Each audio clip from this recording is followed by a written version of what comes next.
Setelah Hazrat Masih Maud alaihissalam mendeklarasikan diri sebagai Imam Mahdi akhir zaman pada dunia, yakni status yang diberikan oleh Allah Ta'ala, orang-orang yang tertarik untuk mengetahui tentang diri beliau alaihissalam bukan hanya dari orang-orang yang tinggal di suatu desa kecil di Kadian, juga bukan dari orang-orang Punjab, dan bukan dari India saja, melainkan pengakuan beliau alaihissalam ini telah menarik perhatian seluruh masyarakat dunia. Sebuah surat kabar rakyat di India telah memperlihatkan ketertarikannya terhadap hampir semua yang beliau alaihissalam sabdakan dan yang beliau alaihissalam lakukan. Akan tetapi, pengakuan yang agung sedemikian rupa hingga pers di seluruh dunia menunjukkan rasa ketertarikannya. Pemerintah Inggris di India tidak bisa mengabaikan adanya daya tarik yang mencuat di masyarakat terhadap pengakuan Hazrat Masih Maud alaihissalam. Gurdaspur Gazette telah menyebutkan Hazrat Masih Maud alaihissalam di salah satu halamannya dan memberikan pengenalan secara rinci. Pemerintah Inggris, dan tentunya karena India saat itu di bawah pemerintahan Raja Inggris, jadi pemerintah Inggris di India benar-benar tertarik tentang apa yang sedang terjadi di lingkungan masyarakat India. Dan agama telah menjadi bagian terpenting bagi masyarakat India. Dan pemerintah Inggris terlihat sangat tertarik tentang apa yang tengah terjadi terkait permasalahan agama yang timbul di Britania, India saat itu. Dan seperti yang dapat kita ketahui, saat itu pengakuan Hazrat Masih Maud alaihissalam sebagai Imam Mahdi telah tersebar. Pemerintah ingin tahu apa yang telah orang ini katakan. Karena pengakuan Hazrat Masih Maud alaihissalam itu sangatlah berani, dan pandangan pemerintah saat itu lebih condong memiliki pemahaman yang kuat terhadap ajaran agama Kristen. Pengakuan bahwa Nabi Isa alaihissalam telah wafat dan kebangkitan kedua dari Nabi Isa alaihissalam akan terjadi secara bayangan dengan sesosok yang masih hidup, dan sosok yang mewarisi kebangkitan kedua dari Nabi Isa alaihissalam adalah Hazrat Mirza Ghulam Ahmad alaihissalam. Dan bagi pemerintah Inggris, pengakuan itu jelas ketara dan tidak akan mudah untuk diterima, dan juga tidak akan begitu mudah untuk dipahami oleh mereka. Ketika datang serangan-serangan dari para misionaris Kristen terhadap Islam, para Muslim di India selalu mengandalkan Hazrat Masih Maud alaihissalam untuk menghadapinya. Salah satu peristiwa yang terjadi adalah ketika orang-orang Muslim di Punjab ditantang oleh para misionaris Kristen. Tidak ada satupun ulama-ulama hebat. Mereka yang siap menghadapi para misionaris tersebut, umat Muslim Punjab memutuskan daripada terus memusuhi Hazrat Masih Maud alaihissalam. Mereka menghadap Hazrat Masih Maud alaihissalam dan memohon kepada beliau alaihissalam dengan berkata, bahwasanya hanya beliaulah yang dapat menyelamatkan kami. Hazrat Masih Maud alaihissalam menerima tantangan debat tersebut, menetap di Amritsar selama 2 minggu, dan Hazrat Masih Maud alaihissalam telah membuat orang-orang Kristen tersebut harus berusaha keras dalam menghadapi tantangan balik yang beliau alaihissalam berikan. Ini sangat menarik untuk diketahui bahwa ketika para misionaris Kristen memberikan tantangan terhadap umat Muslim Punjab dengan berani menantang dan untuk berdebat dan memberikan segala argumen untuk mempertahankan agama mereka. Masyarakat umum yang merupakan mayoritas Muslim di desa tersebut atau di tempat tersebut berusaha mencari seorang cendekiawan Muslim atau ulama-ulama yang sangat hebat dan terkemuka untuk berdebat dengan para misionaris Kristen dan mempertahankan agama mereka. Dan usaha mereka tersebut tidak membuahkan hasil karena tidak ada satupun para cendekiawan Muslim yang berkenan untuk berdebat saat itu dalam mempertahankan agama Islam. Dan tercatat bahwa para cendekiawan Muslim yang telah didatangi oleh masyarakat umum tadi, mereka malah menanyakan, kami akan tinggal di mana selama debat berlangsung, dan siapa yang akan membayar kami selama perjalanan ke sana, dan siapa yang akan membayar penginapannya selama kita menetap di sana, dan bagaimana hal-hal itu semua dapat kalian penuhi selama kami berdebat dengan mereka. Hal itu saja yang mereka pentingkan. Mereka sama sekali tidak bersemangat dalam menjawab atau menghadapi tantangannya, dan mereka sama sekali tidak memiliki keinginan kuat untuk mempertahankan agama mereka. Tercatat di laporan para agen intel gereja atau yang sering disebut sebagai CMS atau Church Missionary Society Intelligence atau intel komunitas misi gereja, para misionaris Kristen selalu melaporkan apa yang terjadi di dalam debat tersebut, melaporkan apa-apa yang tengah berlangsung dan melaporkan setiap detail berkenaan dengan debat tersebut. Kami melihat di dalam laporan tersebut bahwasanya misionaris Kristen tersebut pada akhirnya mengakui untuk pertama kalinya bahwa mereka menemukan beberapa argumen yang mengatakan bahwa mereka tidak pernah tahu itu sebelumnya. CMS Intelligence dalam laporan yang tercatat dari misi kegerejaan melaporkan terkait pelaksanaan misi di Amritsar berkenaan dengan tantangan yang dihadapi. Tantangan yang mana Hazrat Masih Maud alaihissalam bersedia untuk memenuhi sebagai seorang utusannya. Hazrat Masih Maud alaihissalam dianugerahi oleh Allah Ta'ala suatu kemampuan dalam menerima peristiwa-peristiwa nubuatan yang belum pernah terjadi sebelumnya. Seluruh surat kabar dari Amerika dan Inggris sangat tertarik terhadap hal tersebut dan memuat atau meliput cerita tersebut. Nubuatan-nubuatan tersebut berkenaan dengan adanya sebuah bencana yang terjadi yang menggambarkan kebinasaan dari nabi-nabi palsu seperti Dowie dan kebinasaan dari Tuhan-Tuhan palsu seperti Pigot. Semua tokoh tersebut diliputi oleh media pers dari Amerika dan Inggris. Ketertarikan terhadap pengakuan atau kepribadian dan sifat yang dimiliki oleh Hazrat Masih Maud alaihissalam tidaklah terbatas kepada pemerintah tetapi juga kepada para misionaris yang berhadapan langsung dengan Hazrat Masih Maud alaihissalam, termasuk juga media dari Inggris atau pers barat. Saya katakan demikian karena kami juga menemukan adanya laporan mengenai hal tersebut yang dibuat atau diliput oleh surat kabar dari Amerika. Jadi pers di barat sangat tertarik untuk menyelidiki dan juga mereka ingin tahu tentang Hazrat Mirza Ghulam Ahmad dari Qadian beserta pengakuannya dan juga berkenaan dengan nubuatan-nubuatan yang telah diterima dari waktu ke waktu sepanjang hidup beliau alaihissalam. Ketika beliau alaihissalam diberikan wahyu dari Allah Ta'ala berkenaan suatu kejadian yang akan terjadi di masa depan, lalu beliau alaihissalam menyampaikan nubuatan-nubuatan tersebut lalu mempublikasikannya. Lalu media-media Inggris atau pers Inggris mengangkat isu tersebut ke dalam berita atau media-media barat juga mengangkat isu tersebut lalu mempublikasikannya dan juga negara-negara barat. Jadi ketika Hazrat Masih Maud alaihissalam menyingkapi adanya sebuah wabah pes di Punjab, kita melihat berita-beritanya telah terpublikasi di sini di surat-surat kabar barat. Lalu Hazrat Masih Maud alaihissalam juga menentang terhadap adanya pengakuan nabi palsu Alexander Dowie dan kita bisa lihat di banyak surat kabar telah diberikan mengenai penentangan dari Hazrat Masih Maud alaihissalam tersebut yang telah diberikan kepada Dowie. Lalu juga surat-surat kabar tersebut juga menuliskan beberapa berita tentang bagaimana Dowie menanggapinya atau apakah Dowie akan menanggapinya atau tidak. Dan ketika pengakuan Dowie sebagai nabi palsu ini telah berakhir juga, surat-surat kabar ini juga mengangkat isu tersebut ke dalam berita dan menyebarkannya atau mempublikasikannya. Lalu penentangan yang dilontarkan oleh Hazrat Masih Maud alaihissalam kemudian dijadikan highlight atau tajuk utama berita. Sama halnya juga dengan nasib pengakuan sebagai Tuhan dari Reverend John Smith Pigot ketika ia menyatakan pengakuan sebagai Tuhan dan itu dipublikasikan oleh surat-surat kabar barat. Dan ketika berita tersebut masuk ke Qadian, Hazrat Masih Maud alaihissalam berdasarkan jejak sejarah di dalam jemaat ini, beliau alaihissalam menanggapi pengakuan Pigot ini dengan cepat dalam sehari atau 2 hari. Lalu Hazrat Masih Maud alaihissalam memberikan peringatan kepada dia agar tidak melakukan pengakuannya tersebut. Dan ketika peringatan dari Hazrat Masih Maud alaihissalam ini masuk ke London, masuk ke negara Inggris ini, banyak surat-surat kabar Inggris mengangkat atau memberitakan isu tersebut. Mereka memuatkan isi pengakuan Hazrat Masih Maud alaihissalam tersebut dan mereka juga memuatkan mengenai pengakuan Pigot. Bahkan setelah 1908, bahkan setelah kematian Hazrat Masih Maud alaihissalam, surat-surat kabar tersebut akan selalu menghubungkan berita Pigot dengan peringatan yang telah diberikan kepadanya dari Hazrat Masih Maud alaihissalam, terutama ketika eksistensi Pigot ini telah menurun dan reputasinya telah berakhir sebagaimana yang telah dinubuatkan oleh Hazrat Masih Maud alaihissalam. Surat-surat kabar Inggris ini akan selalu membuat beritanya. Dan ketika tiba waktunya di tahun 1924, waktu ketika Khalifah kedua dari kekhalifahan Hazrat Masih Maud alaihissalam mengunjungi London, seluruh media atau pers Inggris telah terpikat dengan diselenggarakannya konferensi antaragama di dunia yang diselenggarakan di London, dan bahkan mereka sangat terpikat dengan kedatangan Hazrat Khalifah kedua di kota mereka. Yang lebih membuat para pers terpesona dan terpikat adalah dengan adanya masjid yang dibangun di jantung kota London, di tengah-tengah ibu kota dari negara kerajaan terbesar ini. Ketika Hazrat Khalifatul Masih kedua tiba di London di tahun 1924, begitu banyak kabar angin, begitulah kata yang tepatnya. Terdapat kesan sensasi yang ingin diekspresikan oleh media-media Inggris juga termasuk media-media barat lainnya. And the rest of the Western press as well. Hazrat Khalifah berada di London untuk menghadiri konferensi antaragama di istana yang diselenggarakan oleh Imperial Institute London. Which took place in the Imperial Institute in London.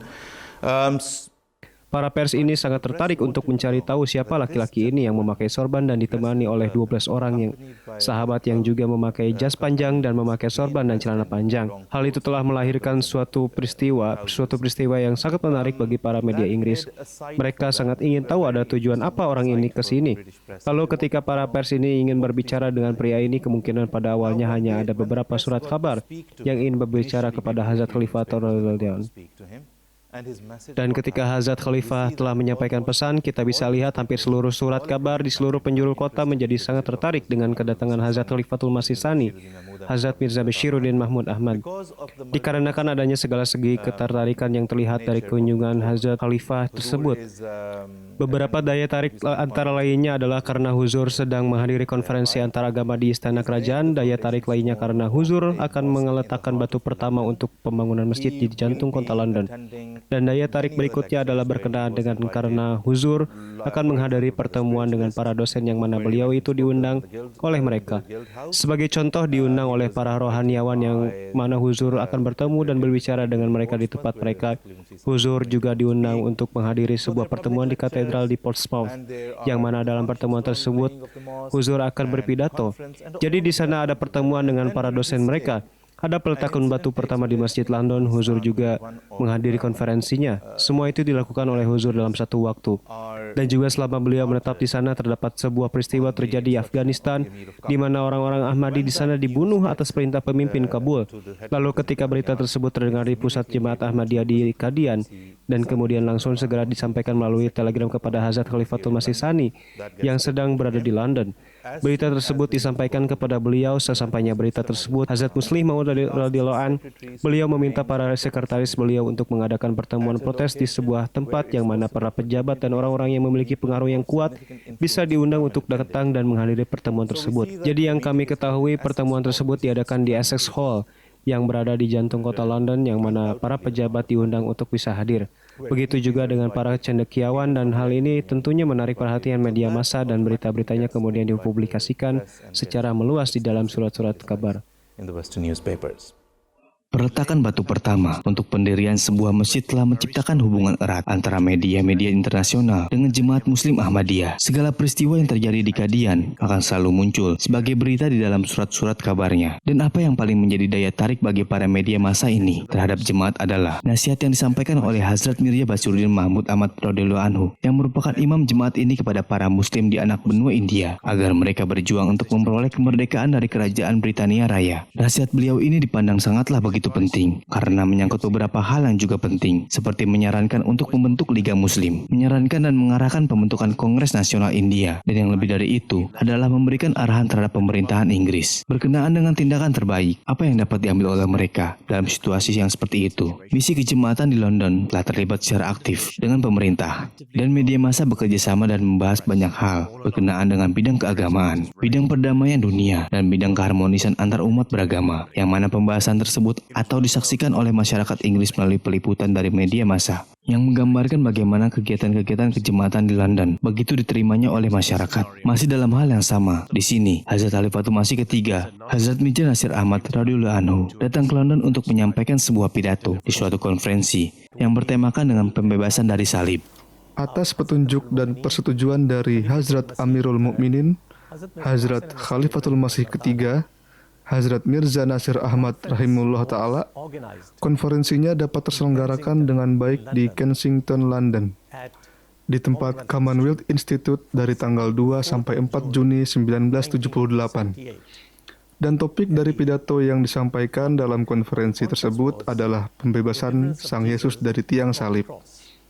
Hazrat Khalifatul Masih Salis datang ke London secara khusus untuk menyampaikan pidatonya di pertemuan tersebut.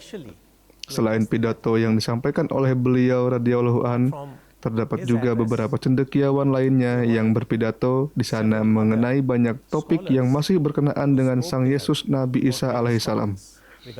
Hazrat Chaudhry Muhammad Zafrullah Khan Sahib radhiyallahu an membuka konferensinya.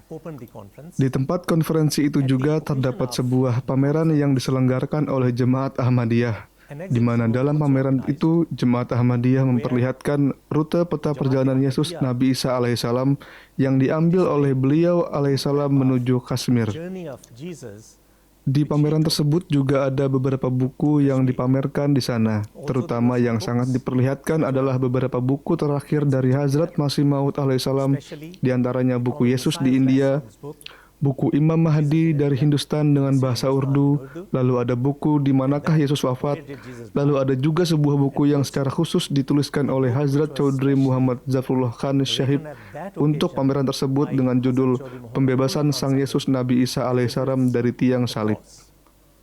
Perpindahan ini juga diikuti dengan beberapa agenda yang akan dilakukan oleh Hajat Mirza Tahir Ahmad, Khalifatul Masih keempat, yang diantaranya adalah Huzur akan bertemu dengan para dosen atau akademis dan menyampaikan pesan kepada mereka. Huzur akan menghadiri acara jasa salana untuk menyampaikan khutbah dan pesan. Huzur juga akan melakukan perjalanan ke beberapa negara, dan agenda lainnya adalah Huzur akan memenuhi untuk menyampaikan beberapa pesan di dalam peliputan yang dilakukan oleh para media massa, dan itu sudah menjadi sesuatu yang biasa kini bagi Huzur. Para channel di stasiun televisi ini sangatlah ingin mencari tahu sebenarnya apa tujuan Huzur atau niatan Huzur di kota London ini ketika beliau telah tiba di London. Jadi Yang Mulia Hazrat Mirza Tahir Ahmad yang merupakan seorang khalifah keempat dari Jemaat Muslim Ahmadiyah terpaksa harus meninggalkan Pakistan dikarenakan hukuman yang menyatakan diri kami Ahmadiyah sebagai non-muslim telah diberlakukan di Pakistan, dan hukuman-hukuman lebih lanjutnya kepada kami juga telah diberlakukan oleh Ziaul Haq di Pakistan yang merupakan seorang diktator yang memerintah di Pakistan, dan hukuman-hukuman yang diberlakukan kepada kami Jemaat Muslim Ahmadiyah di Pakistan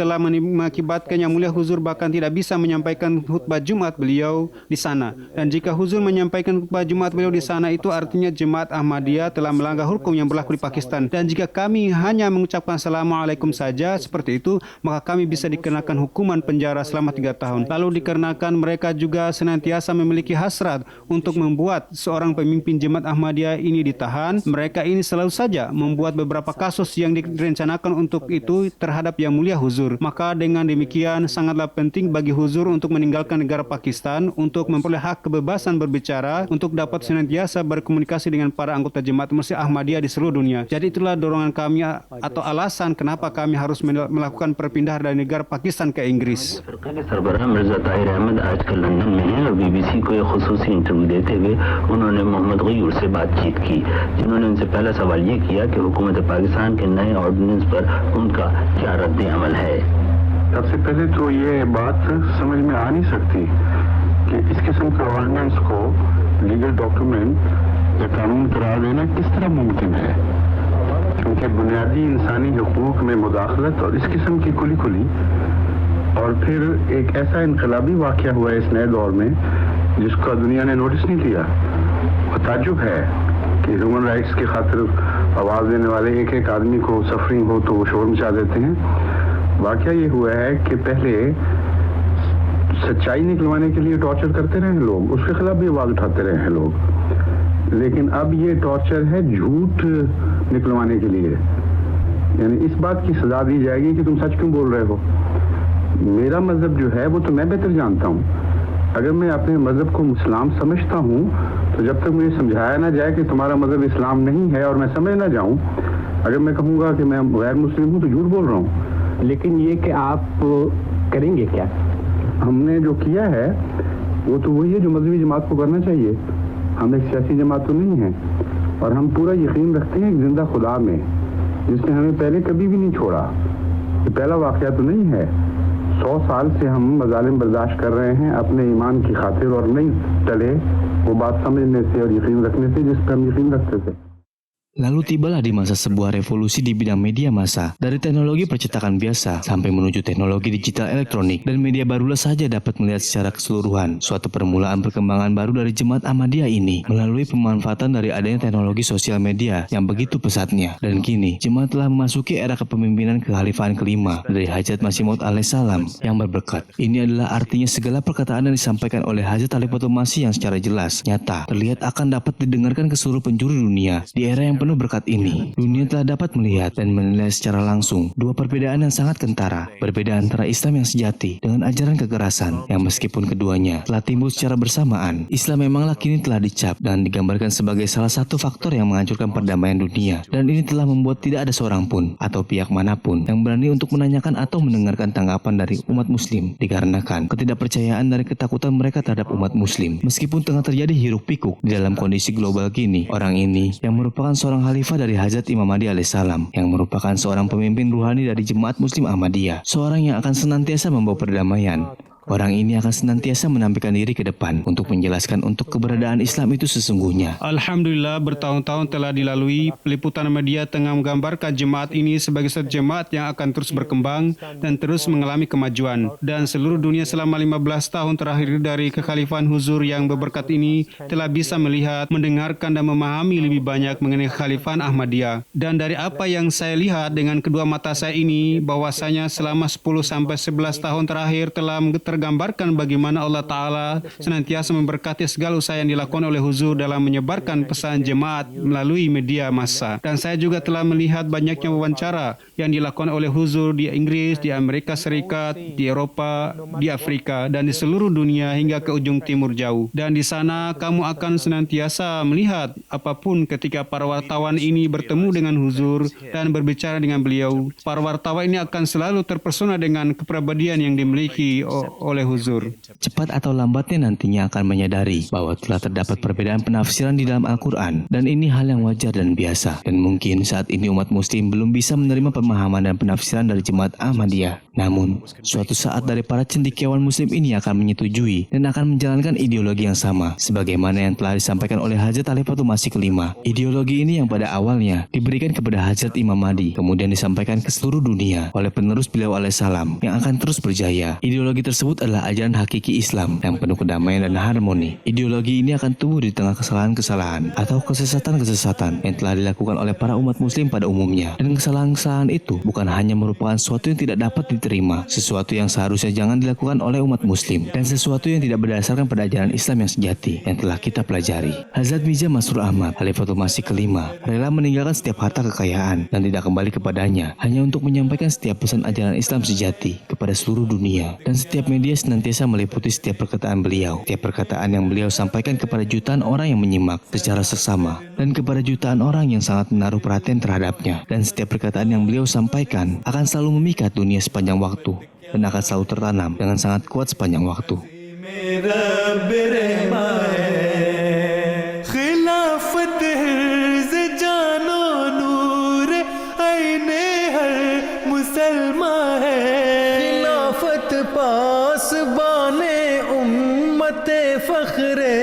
रसूला है खिलाफत जलवाए कुदरत सानी की हामिल है खिलाफत नुसरतो ताईद रब्बानी की हामिल है खिलाफत दर्स गाहे इल्म इरफाने इलाही है खिलाफत इस ज़मीं पर आसमानी शाही है खिलाफत ज़मीं पर आसमानी बादशाही है खिलाफत पर तवे फैज़ान अनवारे नबूवत है निज़ाम इसका सरासर अक्स दरबारे नबूवत है Hazrat Mirza Masroor Ahmad, Khalifatul Masih V, leaves no stone unturned to convey to the world the true message of Islam.